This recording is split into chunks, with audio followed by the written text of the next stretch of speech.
শিশুদের ক্ষেত্রে মায়োপিয়াটা বেশি হয়, যেটা দেখতে দূরের জিনিস দেখতে পাচ্ছে না। এই সমস্যাটা আসলে কোন বয়স থেকে বেশি হয়?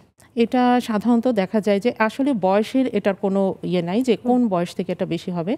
আমরা সাধারণত বাচ্চারা বুঝতেই পারে এটা বাচ্চা যখন স্কুলে যায় তখন। তো বাচ্চারা স্কুলে যাওয়ার পরেই সাধারণত টিচাররা বুঝতে পারে যে বাচ্চা চোখে দেখছে না। এইরকম বাচ্চাগুলোই আমাদের কাছে বেশি আসে। তো আমরা আগে কিভাবে এটা বুঝতে পারবো যে বাচ্চা চোখে দেখে কিনা, হ্যাঁ? তো এজন্য আমাদের একটা গাইডলাইন আছে যে বাচ্চাদের সবসময় যে 6 মাস বয়সে একবার চক্ষু পরীক্ষা করে নেওয়া উচিত। তখনই আমরা দেখা যায় যে আমাদের কিছু যন্ত্র আছে, কিছু ড্রপ আছে, এগুলোর মাধ্যমে আমরা বের করার চেষ্টা করি যে বাচ্চার চশমা লাগে কিনা।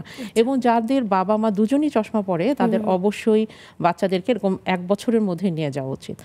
এরপর আমরা 1 বছরের মধ্যে একবার নিয়ে যাই বাচ্চাদেরকে যে চোখে কোনো সমস্যা আছে নাকি, আর একবার প্রি স্কুলে যে স্কুলে ভর্তি করার আগে আমরা একবার চক্ষু বিশেষজ্ঞকে দেখে একবার। তো তখন তো দেখা যায় বাচ্চাদের কোনো কমপ্লেন থাকে না, বাট আমাদের কাছে আনলে আমাদের কিছু ডিভাইস আছে, কিছু মেডিসিন আছে, এগুলোর মাধ্যমে আমরা বুঝতে পারি, পরীক্ষা করলে বোঝা যায় যে বাচ্চাদের তার সমস্যা আছে কিনা।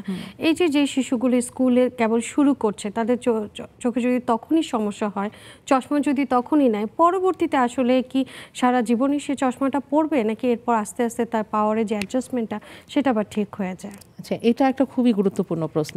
দেখা যায় যে অনেক বাবা মা আমাদের কাছে নিয়ে আসলো অনেক আর্লি এজে, আনলো আমাদের চশমা দিতেই হলো, হ্যাঁ? তখন দেখা যায় যে বাবা মার মানে আসলে মনটা খারাপই হয়ে যায় যে নিয়ে গেলাম আবার চশমা দিয়ে দিল। সবার প্রশ্ন থাকে এটাই যে আচ্ছা এই চশমাটা কতদিন পড়বে? তো এটা কি সারা জীবনই পড়তে হবে? তো এইটা আসলে সবার জন্য মেনে নেওয়াই কষ্টকর, বাচ্চার জন্য মেনে নেওয়া আরও কষ্টকর। তো আসলে আমাদের দেখা যায় কি এই যেই বাচ্চাটার চশমা লাগলো, ও যতদিন আসলে ওর গ্রোয়িং এজটা থাকবে, আমাদের সাধারণত গ্রোয়িং এজ তো 16 থেকে 18 বছর পর্যন্ত, তো দেখা যায় যে এই পর্যন্তই ওর পাওয়ারটা আস্তে আস্তে একটু একটু করে বাড়তে থাকে, হ্যাঁ?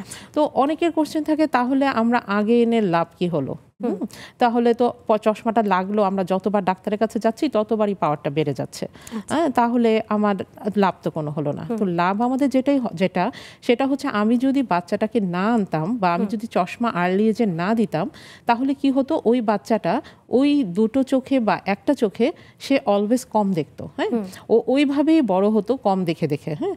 ও কখনো জানতোই না যে আসলে কতটুকু দেখতে হবে অথবা কতটুকু দেখা যায়, হ্যাঁ? তারপরে যখন অনেক বেশি সমস্যা হতো তখন হয়তো আমাদের কাছে আসতো। তো তখন যে সমস্যাটা হয়, তখন দেখা যায় আমরা চশমা দেওয়ার পরও যতটুকু দেখার কথা ততটুকু আমরা দেখাতে পারছি না। তখন দেখা যায় আমাদের বিভিন্ন ব্যায়াম দিতে হয়, ব্যায়ামের মাধ্যমে আস্তে আস্তে সেটা আমার ডেভেলপ করতে হয়, হ্যাঁ? পরবর্তীতে এটা আবার ঠিক হতে পারে?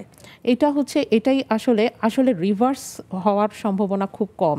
আচ্ছা, যদি কোনো কারণে এই আর্লি এজে চশমাটা সে ব্যবহার না করলো বা সে আর ফলো আপে গেলই না, চিকিৎসকের কাছে গেলই না, কোনো রকম ওষুধও নিল না, তাহলে এটা কতদিন পরে কি ধরনের সমস্যা তৈরি করতে পারে? তাহলে সমস্যা যেটা তৈরি হবে, এক হচ্ছে যেটাকে আমরা বলি অলস চোখ, হ্যাঁ? মানে একটা পর্যায়ে যে সে এটার চেয়ে বেশি আর সে দেখবে না, হ্যাঁ? সে চাইলেও আর দেখতে পাচ্ছে না, যেহেতু সে আর যেই পরিমাণ চশমার পাওয়ার সার দরকার সে তো সেটা নিচ্ছে না।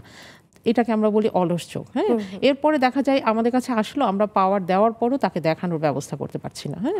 এই একটা গেল। আরেকটা হচ্ছে সে না দেখতে তার একটা চোখ, আমরা জানি যে আমরা যদি একটা জিনিসকে ব্যবহার না করি তাহলে সেটা আস্তে আস্তে অকেজো হয়ে যায়।